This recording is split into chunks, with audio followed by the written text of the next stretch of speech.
食老了后，行有法度食物件，困的路面就是上界幸福的。台湾已经是超高龄化社会啊。根据着这卫福部的统计呢，这65岁以上时代有3成到5成有这款食物件吞袂落去的问题。天主教湿地基金会就邀请8位专家学者做伙来出一本册，叫做《一路食到老的工具册》。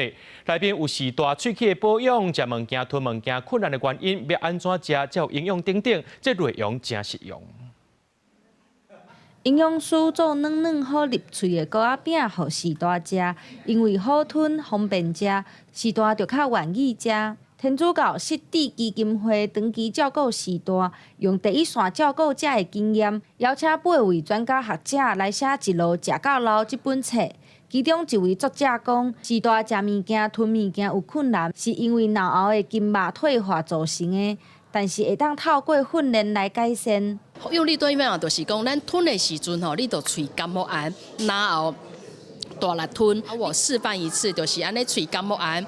好，啊，这然后就是你的然后筋，就是喉结的所在吼，甲下頦这个所在，即搭出来吼，喙感冒炎，然后大力吞。你咧吞的时阵，就是纯粹咧做运动。根据卫福部的统计，65岁以上的时代有3成至5成的人有食物件、吞物件的困难。学者表示，社会大众对照顾这款的时代，常常会有唔对的观念，就是讲甲物件偌做年用互糊较好吞。